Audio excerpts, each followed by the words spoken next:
Last time we have discussed about types of molecules and today we are going to start gram atomic mass, gram molecular mass and gram formula mass. तो actually हमने सारी चीज़ें पढ़ ली हुई हैं, बस ये एटॉमिक मास के साथ ग्राम लग गया, मॉलिक्यूलर मास के साथ ग्राम लग गया और फार्मूला मास के साथ भी ग्राम लग गया. तो अब ये हम पढ़ लेते हैं कि क्यों लगा है. तो सबसे पहले आपको पता है कि कोई भी सब्सटेंस जो है वो या तो एटम से बना होता है या मॉलिक्यूल से बना होता है या फार्मूला यूनिट से बना होता है. तो सब्सटेंस एक्चुअली होता है क्या, या तो वो एटम होते हैं या वो मॉलिक्यूल्स होते हैं या वो फार्मूला यूनिट होते हैं. ठीक है, सब्सटेंस तीनों चीज़ें में से कुछ भी हो सकता है. ठीक है, तो जी और हमें पता है कि जो एटम है उसके हम मास को क्या कहते हैं, एटॉमिक मास कहते हैं. ऐसे ही है. और जो मॉलिक्यूल्स हैं उनके मास को हम मॉलिक्यूलर मास बोलते थे और जो फार्मूला यूनिट होते हैं उनके मास को हम फार्मूला मास बोलते थे. ऐसे ही है. लेकिन हम इन सब को कैलकुलेट करते थे AMU के अंदर. ऐसे हमने पढ़ा भी हुआ है कि AMU क्या होता है, एटॉमिक मास यूनिट. हम एटॉमिक मास को इसके अंदर यानी कि कैलकुलेट करते थे, मॉलिक्यूल्स के मॉलिक्यूलर मास को इसके अंदर हम कैलकुलेट करते थे, फार्मूला मास को भी इसी के अंदर कैलकुलेट करते थे. लेकिन अब हम करने जा रहे हैं ग्राम के अंदर कैलकुलेट, क्योंकि AMU एक बहुत ही छोटी, उसको आप कह सकते हैं कि बहुत ही छोटी वैल्यू है. तो ये कैलकुलेट करना तकरीबन इम्पॉसिबल है. तो हमें जब रिएक्शंस वगैरह करवाने होते हैं तो हम AMU के अंदर नहीं ले सकते, हमें ग्राम्स के अंदर लेना पड़ता है. तो हम इनको ग्राम्स के अंदर कैसे कन्वर्ट करते हैं. लेट्स सपोज कि मेरे पास 1 ग्राम ऑफ हाइड्रोजन है. ठीक है, अब हाइड्रोजन का आपको पता है कि एटॉमिक मास क्या होता है, 1 होता है. अगर मैं इसके साथ ग्राम लगा दूंगा तो ये ग्राम एटॉमिक मास बन जाएगा. ठीक है, अब डिटेल में बताता हूँ मैं आपको. अच्छा जी, अगर हम इस साथ ग्राम लगा दें, किन के साथ, एटॉमिक मास के साथ, लाइक मैंने अभी आपको बताया 1 एटॉमिक मास यूनिट को, इसको मैं हटा के इधर ग्राम लगा दूँ तो ये ग्राम एटॉमिक मास बन गया. ठीक है, तो जी ग्राम एटॉमिक मास होता क्या है. The atomic mass of an element expressed in grams is called atomic mass. ठीक है, अभी जैसे कि ये हाइड्रोजन है, इसका 1 एटॉमिक मास यूनिट है, मैंने इस साथ ग्राम लगा दिया तो ये ग्राम एटॉमिक मास बन गया. तो एग्जांपल क्या है, 1 gram atom of hydrogen is equals to 1 gram. अच्छा जी, अब डिफरेंस क्या है एटॉमिक मास यूनिट में और ग्राम यूनिट में, वो ये है लाइक हाइड्रोजन जो है इसका जो एटॉमिक मास है वो है 1. ये एक हाइड्रोजन का है, ये एक हाइड्रोजन का है 1 AMU. लेकिन जब मैं कह रहा हूँ 1 ग्राम एटम ऑफ हाइड्रोजन, तो इसका मतलब है कि 1 ग्राम हाइड्रोजन का जो मास है वो इक्वल्स टू 1 ग्राम है. ये सिर्फ एक का है, एक हाइड्रोजन का 1 AMU. लेकिन जब हम ग्राम में बात करते हैं तो वो 1 gram atom of hydrogen, 1 gram H लेने पड़ेंगे हमें, उनका जो मास होगा वो इक्वल्स टू 1 ग्राम होगा. लाइक नेक्स्ट एग्जांपल देखें आप, उससे ज़्यादा अच्छी समझ आएगी.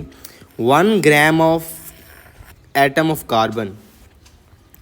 लेट्स सपोज कि मैंने एक कार्बन का एटम ले लिया C12. अब इसका अगर हम एटॉमिक मास यूनिट देखें तो वो 12 AMU है. ठीक है, लेकिन अगर मैं इसको ग्राम में करना चाहता हूँ तो देखें मैंने कहा है 1 ग्राम एटम ऑफ कार्बन. जो एटॉमिक मास यूनिट होता है वो एक एटम का होता है, जबकि जो ग्राम एटॉमिक मास होता है वो 1 ग्राम ऑफ द एटम होता है. 1 gram of carbon atom is equals to 12 gram. तो अब करना क्या होता है, एटॉमिक मास भी यही है, ग्राम एटॉमिक मास भी यही है. फ़र्क क्या है, एटॉमिक मास के अंदर हम G नहीं लगाते और ग्राम एटॉमिक मास के अंदर हम G लगाते हैं, और उसकी लॉजिक मैंने आपको बता दी है. ठीक है, और जो ये 1 ग्राम होता है हमारे पास, ये 1 ग्राम ये इक्वल्स टू 1 मोल होता है. अभी मोल पे आपने उसको कंफ्यूज नहीं होना, हम नेक्स्ट टॉपिक आ रहा है अभी मोल का, कंसेप्ट ऑफ मोल, तो उसको हम वहाँ पे पढ़ लेंगे डिटेल में. ठीक है, तो जैसे यहाँ पे 12 ग्राम था, 1 gram atom of carbon is equals to 12 gram, तो ये इक्वल होता है 1 मोल के. अब एक और इम्पोर्टेंट जो बात यहाँ पे है वो ये है, इम्पोर्टेंट नोट मैंने आपके लिए लिखा हुआ है बॉक्स के अंदर. It means that 1 gram atom of different elements have different atomic mass. अब इसको देख लें, देखिए मैंने हाइड्रोजन का 1 ग्राम लिया था, वो इक्वल टू 1 ग्राम है. मैंने कार्बन का 1 ग्राम लिया वो इक्वल टू 12 ग्राम है। तो ये डिफरेंट होते हैं डिफरेंट एलिमेंट्स के, ठीक है। बॉक्स के अंदर यही बात लिखी हुई है कि gram atom 1 gram atom of different elements have different atomic mass. देखें हाइड्रोजन का मैंने 1 ग्राम लिया, उसका मास 1 g आया।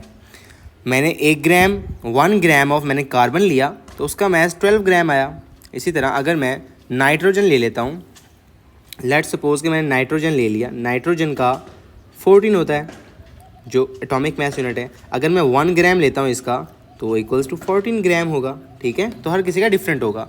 तो बेसिक कॉन्सेप्ट यहाँ पे क्या है, ग्राम एटॉमिक मास, इतना इसको कॉम्प्लिकेट करने की ज़रूरत नहीं है। आपको जो पता होना चाहिए वो ये है कि अगर हम एटॉमिक मास यूनिट जिस तरह के हमारे पास यूँ लगा लें आप, मैग्नीशियम का है Mg का 24 होता है, तो इसका एटॉमिक मास यूनिट है 24, ठीक है। इसका एटॉमिक मास 24 है, लेकिन अगर मुझे इसको ग्राम में कन्वर्ट करना है तो सिर्फ यहाँ पे G लगा देना है और ये इक्वल टू 1 मोल बन जाता है, ठीक है। बस आपने ये याद रखना है। अब इन द सिमिलर वे, बिल्कुल सेम टू सेम इसी तरह ग्राम मॉलिक्यूलर मास है। हमने मॉलिक्यूलर मास फाइंड करना सीखा हुआ है, किस तरह मॉलिक्यूलर मास फाइंड करते हैं, लेकिन वहाँ पे हम AMU के अंदर करते थे, यहाँ पे हम ग्राम लगा देंगे। लाइक डेफिनेशन देख लें, the molecular mass of an element और compound expressed in grams is called molecular mass. अब इसकी एग्जांपल देख लें, अगर मैं 1 ग्राम मॉलिक्यूल ऑफ H2 लूँ तो वो इक्वल टू 2 है, क्योंकि यहाँ पे 2 H हैं, H प्लस H, इसका भी 1 है, इसका भी 1 है, तो इक्वल्स टू 2 बन गया, ऐसे ही है। तो ये 2 ग्राम बन गया। 1 gram molecule of H2 is equals to 2 gram, और इसका मतलब है ये 1 मोल, ये 2 ग्राम जो है वो 1 मोल के इक्वल है। अब इसके एक और ट्रिक है कि कितने मोल के, जितना हम ग्राम लेते हैं उतने ही मोल्स होते हैं आगे। ये देख लें, यहाँ पे 1 ग्राम है तो हर किसी का 1 ही मोल है। अगर 2 ग्राम्स होते हैं 2 मोल्स बन जाते हैं। अच्छा, अब हम देख लेते हैं वाटर के मॉलिक्यूल्स को, ठीक है। अब वाटर के मॉलिक्यूल का MR हमने फाइंड करना सीखा हुआ था पहले ही, H2O, यहाँ पे 2 इंटू 2 हाइड्रोजन है इसलिए 2 से मल्टीप्लाई कर रहे हैं हम इसको, और हाइड्रोजन का जो एटॉमिक मास है वो है 1, प्लस ऑक्सीजन 1 है और इसका एटॉमिक मास है 16 इज इक्वल्स टू 18। अब ये फाइंड कैसे करते हैं, हमने अब पहले सीख लिया हुआ है, एटॉमिक मास यूनिट है होता है ये।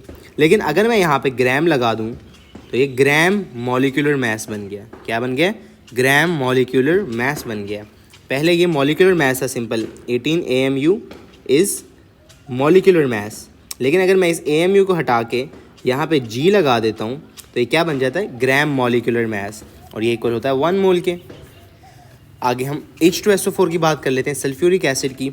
इसका हम किस तरह फाइंड करेंगे, H2SO4, 2 हाइड्रोजन है इंटू 1 इसका एटॉमिक मास, प्लस सल्फ़र जो होता है वो 32 होता है और ये इंटू 1 है क्योंकि एक है इसका, प्लस O हमारे पास 4 है और एक का होता है 16, तो इसको कैलकुलेट करके हमारे पास आ जाता है 98 AMU। लेकिन अब हमें ग्राम मॉलिक्यूलर मास चाहिए तो मैं AMU को हटा के सिर्फ इधर ग्राम लगा दूंगा, तो ये क्या बन जाएगा, ग्राम मॉलिक्यूलर मास, और ये 1 मोल ऑफ सल्फ्यूरिक एसिड के इक्वल होता है।